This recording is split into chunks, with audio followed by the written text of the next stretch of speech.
One thing I love about the Finns is how much they acknowledge the effort you've put into learning their language and how much they give you sympathy, because almost every single time, like especially new Finnish missionaries, when they're speaking their broken American accent Finnish, they're just like, terve, minä olen ollut Suomea kuukauden nyt ja mitä kuuluu? Something like that, and they'd be like, oh hyvä, hyvä. Älä huoli, suomi on vaikea kieli, se on vaikea kieli. Be like, don't worry, Finnish is a hard language, it's a hard language. And quite often they'll go into English, and they think they're being nice, but in reality I think it's kind of condescending. It's like, your Finnish isn't good enough, so I have to switch into English to be at your level. But I can also understand the struggle of talking to someone who is just absolutely slaughtering your own language. You're like, here, I'll help you out and speak English. I just remember going into Posti to pick up a package and just wanting to be like, hey, mulla on paketti, onko se jo täällä? Something like that. And they'll just be like, yeah, what's your name? And I'll be like, my name's Elder Cook. Thanks. And then it's just like, dang it, my Finnish didn't pass the test. It didn't pass the fluency test.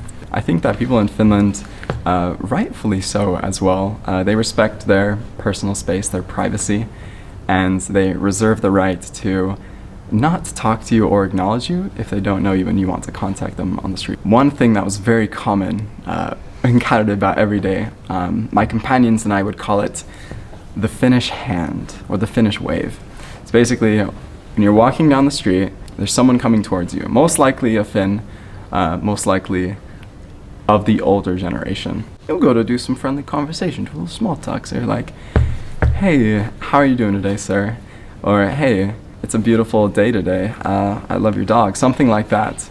And they'll just give you the Finnish hand. They'll be like, you walking? They'll be like, and they just put their head down, give you the hand, and they just keep walking. And every time that happened, I just look at my companion and be like, they hit us with a Finnish hand. And then we just keep on going and talk to the next person. And that was just very common and very normal. And I totally respect that. Me, having been in Finland for a long time, I started to even feel that way myself of when I'm on the bus, I just want to chill. When I'm on the train, I just want to do my thing. I want to eat my own rye bread sandwich to myself and not have anybody come to me and mess with that.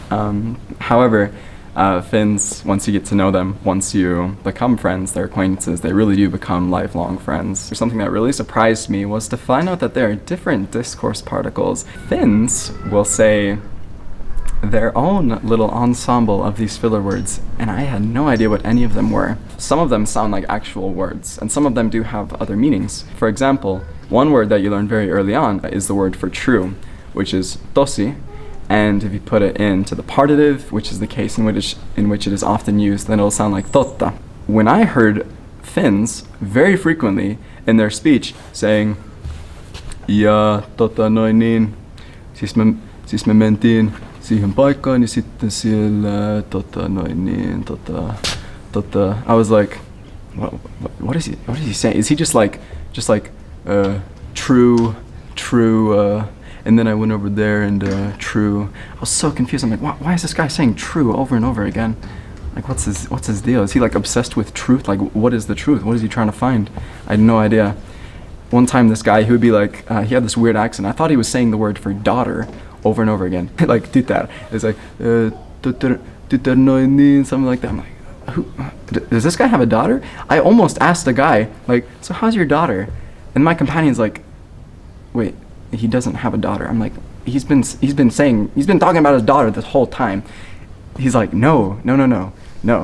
I'd been like in country 5 weeks. I didn't know about these filler words. So apparently they exist, and that caught me completely by surprise. Just another part of why I loved learning so many new things in the country. The biggest culture shock when I came to Finland was dealing with the seasons and the weather, to be frank. It's a dark place, and when late fall, early winter hits, when it's not quite the winter wonderland, but it's still very cold and very dark, that'll get you. They call November marrasku, death month, and rightly so. Marrasku is brutal. It's kind of depressing, to be frank, when the sun's going down super early and rising really late. it's always cloudy, and the leaves are already starting to fall off the tree, so it isn't quite gorgeous anymore or pretty. And you don't have that winter wonderland. Instead, the ground's just freezing, everyone's slipping. I've slipped so many times in my mission. That was kind of hard to get used to. And honestly, I think that's one of the main things holding me back from the idea of just straight up migrating to Finland and assimilating into that community, is because I'm like, man, I love Finland. I love the people. I love the language. I love the culture. But man, I like wish it was like always like August weather in Finland, or it was always like January weather. But once it comes to that late fall, it's just absolutely brutal. I used to serve in a city called Rauma. So did my missionary friend who's here with me. And we both know of a very famous man. His name, I'll give him an alias. We'll call him Mikko. And Mikko, we had this symbiotic relationship with him. We would meet with him and we would practice English with him because he wanted us to learn English and he loved practicing it. And he would help us polish up with our Finnish. Mikko is a very fun and interesting man. So in this scenario, I have been in Finland for about 10 months or so. So I'm feeling a little bit more confident about my ability to speak Finnish, but of course I need a lot of practice. However, I am currently training another missionary who's been in the country for only a couple of weeks, so he did not know much Finnish. So Mikko is trying to help us polish up our Finnish. So I will say it's completely innocent humor, but it is kind of inappropriate. So I'll give you a little bit of a warning ahead of time to protect your virgin ears if you want to skip ahead and not listen to this. But we were practicing some vocabulary and a phrase with Mikko. And my companion, who's very young, of course, doesn't speak much Finnish, he's trying to understand the difference between thick and thin. The word for thick in Finnish is paksu. The word for thin is ohut. So we're just walking around in the parking lot, just having casual conversation. And Mikko explains the concept of paksu and what that means, just thick. And my companion, he's just trying to joke around and he's just trying to practice Finnish. He wants to say like, oh, I'm thick, just to be funny. So he tries to say, olen paksu. Unfortunately, that is not what he said. He did not say olen paksu. Instead, he's just walking there, he's just sitting and he says, olen paska. And that word is the equivalent to the English, the S word, S-H-I-T. So he just stands there and says, It's like I'm crap, just to keep it a little bit of euphemism there. And Mikko and I, we just bust up dying because of what he just said right there. And Mikko, he's going up to me and he's like, he's speaking English again. He's like, did you know what you just said? You just said that I am crap. you are crap.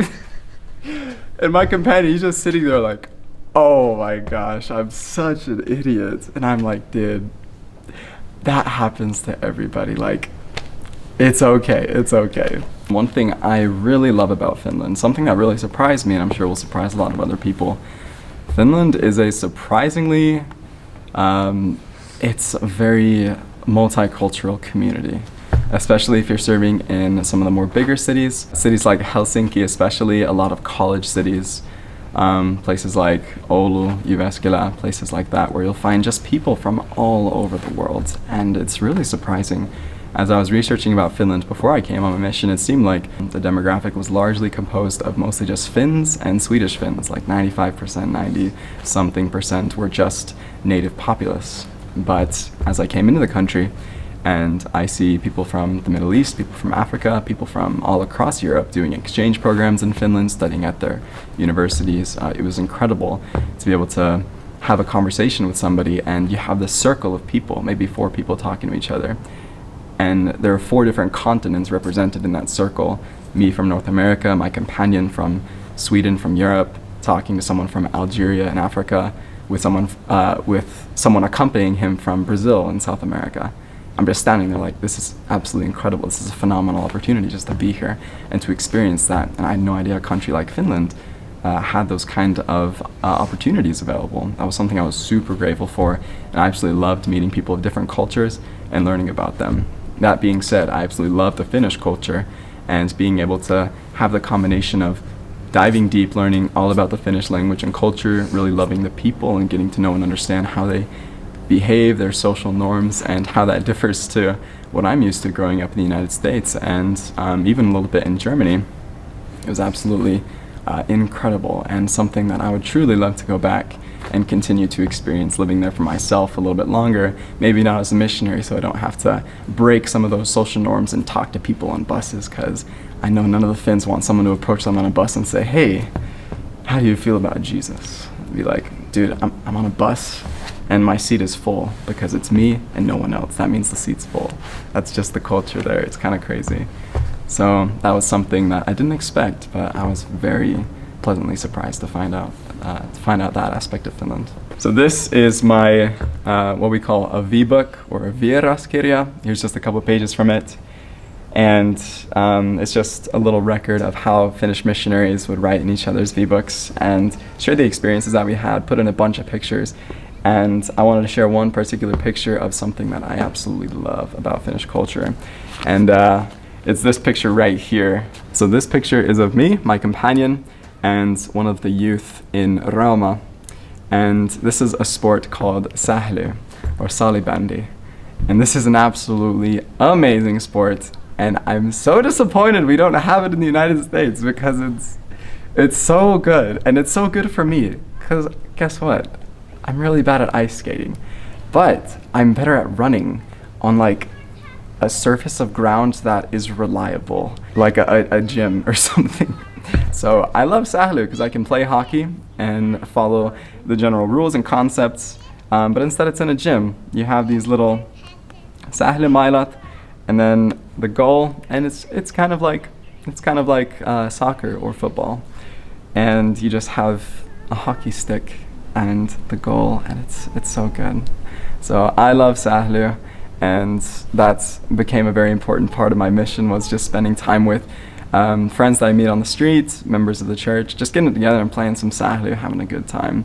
So that's one part of Finnish culture I truly love and miss, and I hope it will spread here to the United States because it is amazing. A message to the people of Finland. I want to do it in your own native language, from my heart, and to do my best at demonstrating a piece of my feelings and a little bit of my experience of living in your country. Mä haluaisin sanoa, että minun aikani Suomeni oli todella rakas minulle. Olen niin kiitollinen kaikista kokemuksistani, jotka mä sain siellä. Ja mä haluaisin palata Suomeen ja saada uusia kokemuksia ja luoda uusia suhteita ihmisiin niin, että mä voisin jatkaa käyttää sitä, mitä mä oon oppinut. Ja myös mä haluaisin antaa takaisin Suomelle, koska se on auttanut minua todella paljon minun omassa edistymisessäni. Niin mä haluaisin auttaa sitä yhteisöä olemalla osa sitä. Ja toivottavasti, kun tämä koronavirus hätätilanne on jo mennyt ohi, mä voisin mennä takaisin Suomeen, jatkaa sitä kieltä oppia ja toivottavasti opiskella yliopistossa tai tehdä työtä sillä, mutta mä haluaisin antaa takaisin Suomelle, koska se on ollut hyvin arvokas. Minun kokemuksiani siellä on ollut hyvin arvokkaita, ja kiitoksia kaikille suomalaisille. Te olette mahtavia ihmisiä, te olette rohkeita, te olette suoria ihmisiä, ja niitä asioita varten minä olen kiitollinen. I recognize that I've already made grammar mistakes in that, but sometimes you just gotta accept what you say and just keep on going, because if I were to be that critical of my language, I would probably say like all of my sentences over again and over again, and that's why I prefer to write Finnish, where I can be like, I can look at something for like 15 seconds and be like, no, that's not quite right, and then make a little adjustment there. I absolutely love Finland. I love the people there. I'm so grateful for the time that I was able to spend there. I hope to spend a lot more someday soon in the future.